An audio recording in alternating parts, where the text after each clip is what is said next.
Welcome to the Business Owner Spotlight. I'm Stephanie Scheller, your host. I am here with Marco and Hillary. Say hi, guys. Hello.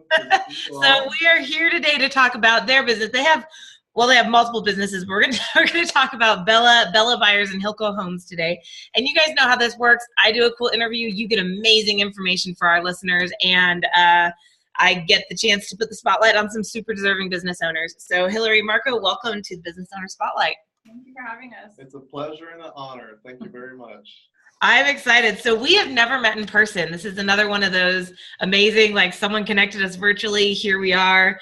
So, and I know our listeners don't know anything either. So why don't we start by just tell them what you guys do. And it's Bella Buyers and Hilco Homes, right? It's two companies? Correct. Yes.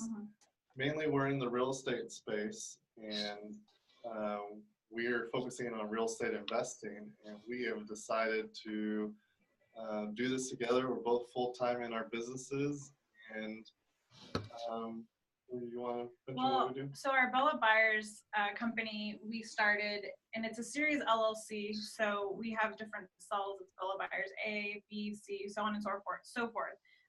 We basically have this company as our investment portfolio. So all of our personal investing, where we get private funds from people, from private lenders. We buy houses, buy and hold, we renovate them as best as we can with our budget, and then we turn around and rent it to a family. Our plan is to hold every property for at least a year, and then we'll consider either selling it outright in the future, or we'll sell it owner finance and capture some money that way. But our main focus is just having rentals and progressing from single family to multifamily, and that's kind of our portfolio. Yeah, the main purpose of our Bella Buyers company is to build our passive income, to generate cash flow. And so what we're trying to do, very basic concept from Rich Dad Poor Dad, is have your passive income exceed your expenses. So we're trying to build that with our rental properties so we can eventually retire and travel the world. Nice. So for our listeners, you guys have missed all of the picking on each other these two did before we got the recording started. It was pretty awesome. Mostly him picking on me. Don't lie to these people. They don't know. She's the mean one. So from that, you might be able to figure out that obviously you two work pretty well together as a couple. We do. We're probably one of the few couples in this business that work fully together every single day, and a lot of couples really out there can't do that. They need their break from their partner, but we get along very well. I mean, there's like the 2% where I'm like, I need to go and like go to the spa for like the morning and get out of here. More like 3 or 4%. But yeah, we work really well together. We enjoy being together. Because this is a huge question, right? Everyone says don't work with family, don't work with family, don't work with family. So what does everyone go do? Work with family. But then they work with family and then they hate it. So how do you guys make it work so that you can have fun? And I mean, obviously you guys have fun. You're picking on Marco's picking on Hillary over here, just to hint that's how that was going down. Totally ratting you out here. But you pick on each other. You obviously have fun. You've got your moments. Everyone does. But how do you make it work? How do you guys make it work together? I think we just try and communicate really. I mean, it's not always easy, but for the most part, we just try and communicate. If I like really just need to go do a girl thing out of the house with girlfriends, I'll just tell him, hey, I'm gonna go have happy hour with girlfriends, and he'll do the same. He'll go hang out with some friends, and we don't do that very often. It's few and far between, just because we have a child and she takes up most of our free time. But communication is key, really. For me, I think that from the very beginning of a relationship, we both came into the relationship with the mindset and focus that we wanted to build a relationship with one another that would be long lasting and could withstand anything.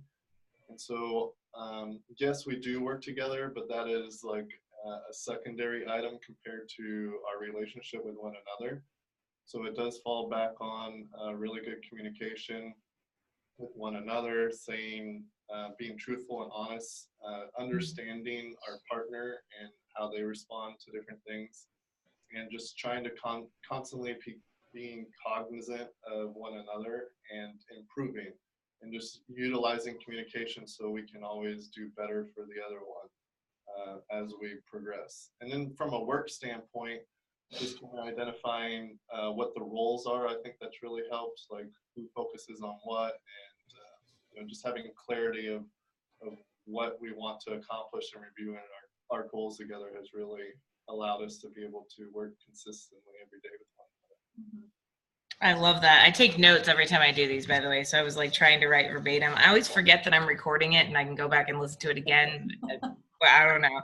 So, but I think that's key. I think that's huge. You know, my husband and I had the chance to work together in my business for a little while last year. And I was like, I can't do this. I've seen too many relationships fall apart, you know, working together. So I have absolute respect for you guys. And I told him, I was like, our relationship's too important for me to let you work in the business. He was like, I don't get it, Steph, but okay. So how did you guys get, so you guys are going, and what's Hilco Homes, by the way? So you told me about Bella Buyers is basically how you're building your real estate portfolio. What's Hilco Homes?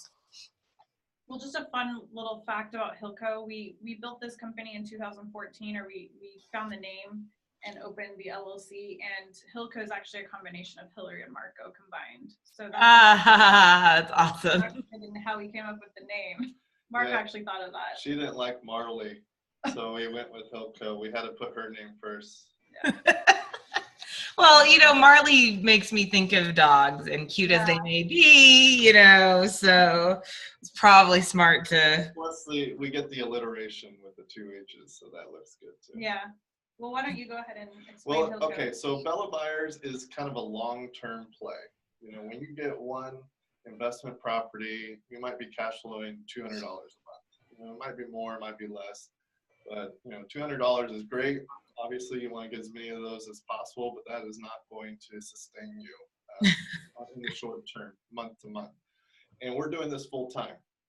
So Hilco Homes is basically our company where the term is called wholesaling, where we basically find properties with motivated sellers, whether they're motivated from a financial situation, they're behind on their payments, or the house is distressed itself and they might not have the funds to fix the leaking roof or you know, fix the foundation, those type of things.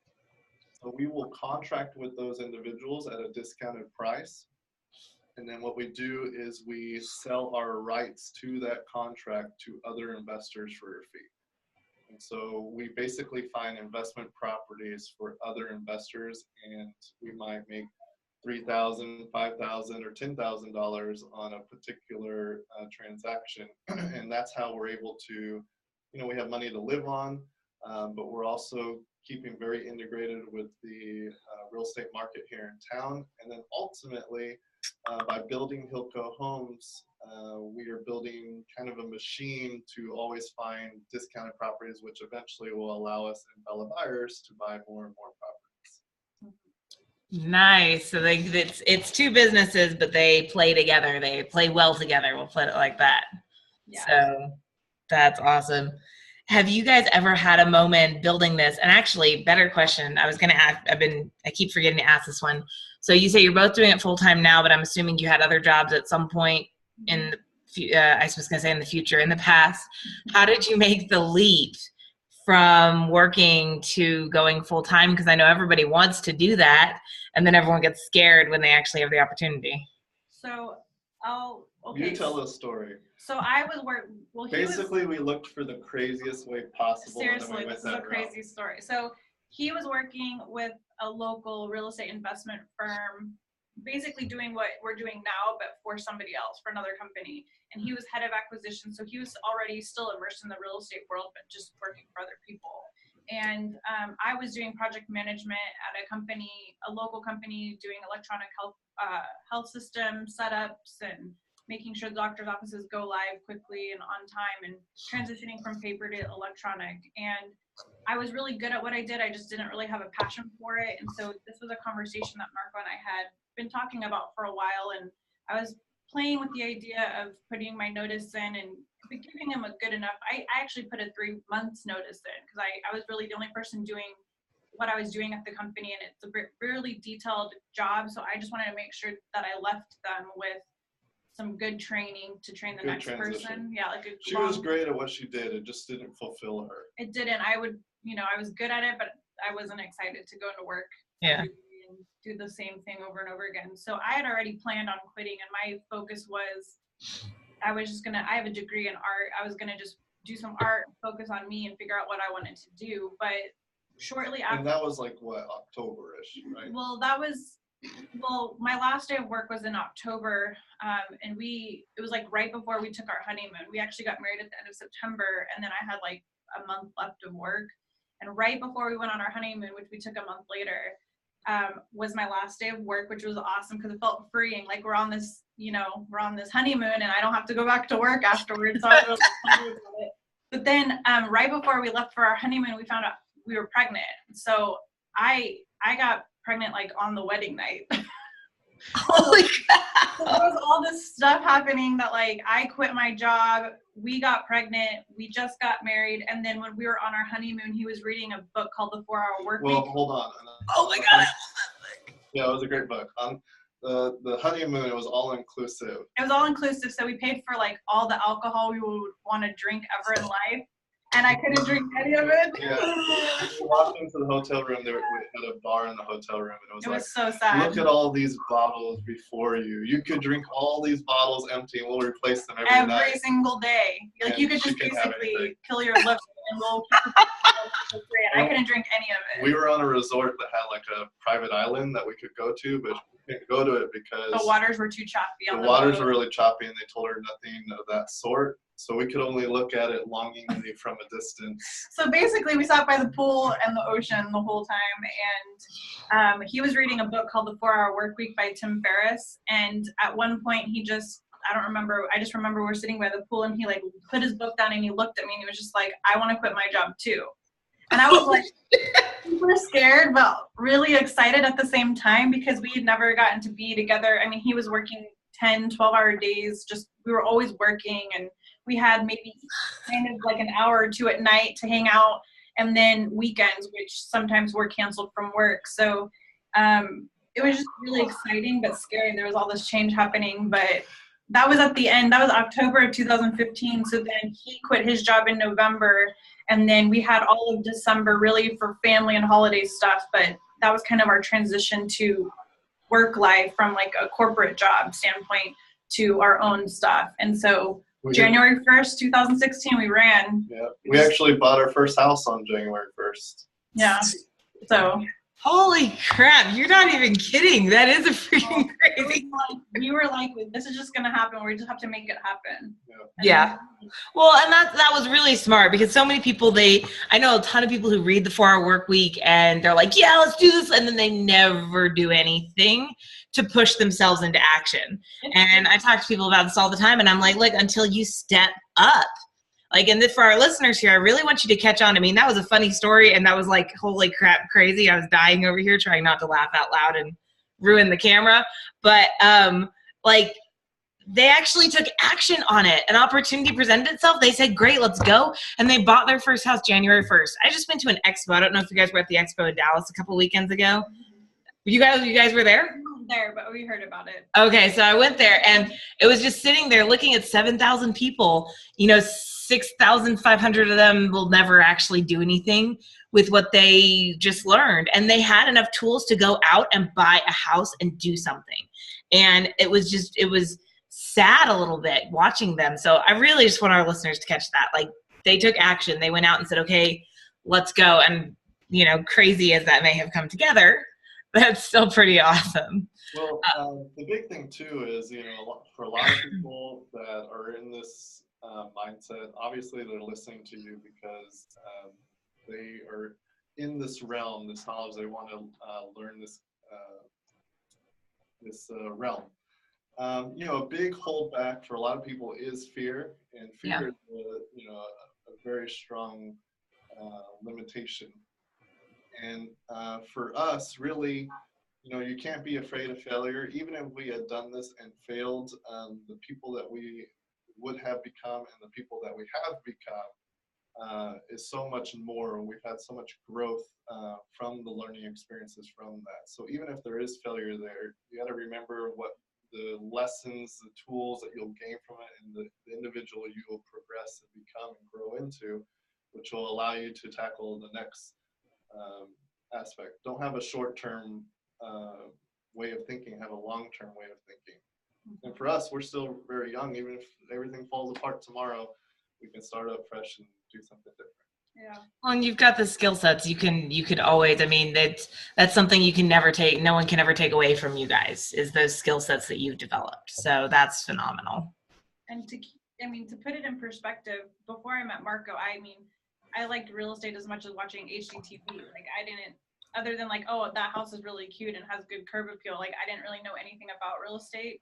So I've really learned, I feel like I've learned more in a year and almost 11 months than I've ever learned in my life, because I've just been, since we decided to do this full time and basically just leap in all together, I've had to just learn everything that I can. And so it's really exciting to finally be immersed in this lifestyle, or it's not really a lifestyle, but like in this world of real estate, and live and breathe it every single day, and actually see myself making progress towards like being a professional.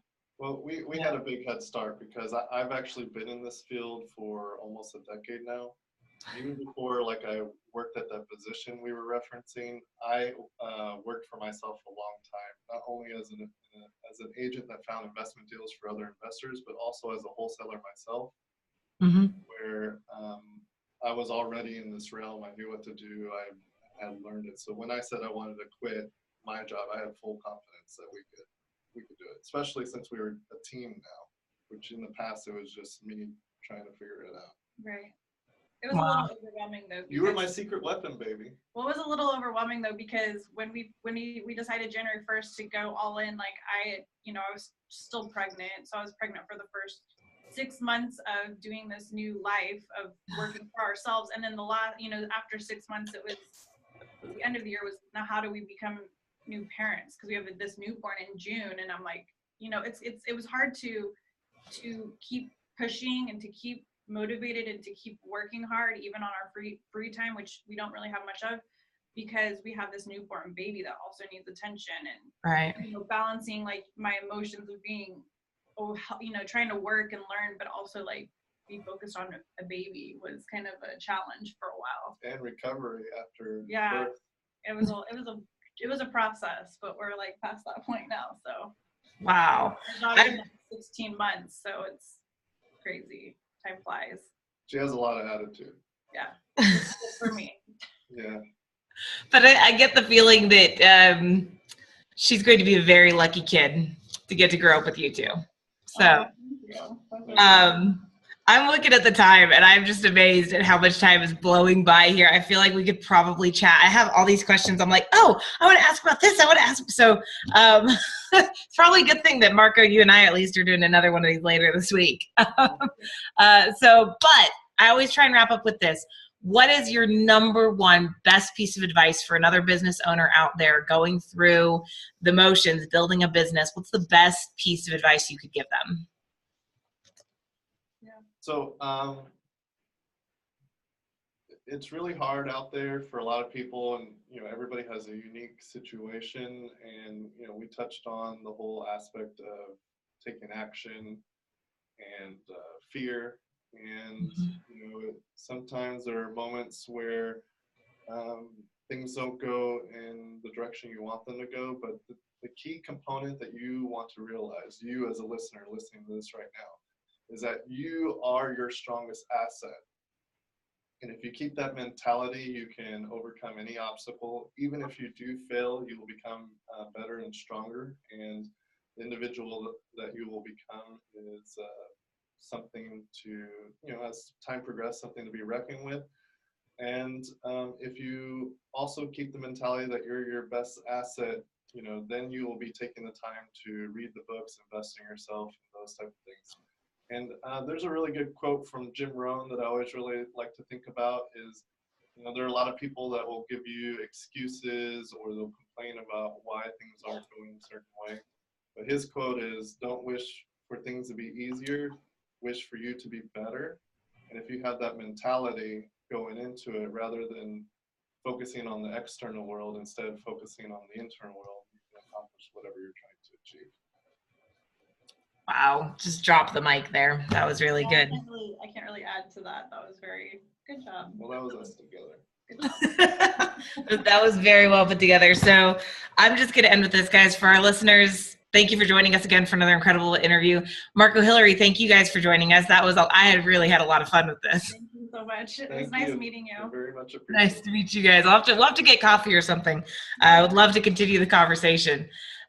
For our listeners, their contact info is below if you want to reach out. If you have additional questions for them, maybe you need some inspiration, maybe you need some motivation, or maybe you have a house that you need to sell or you'd like to invest. I mean, I don't know, whatever that comes out of. So in the meantime, we'll get more business owner spotlights out there for you guys. Keep growing, keep pushing yourself forward. You have greatness inside of you. It took me decades to realize that everyone does. But there's only a handful of people who truly go after it. So go after it today. Get out there and make it a great week.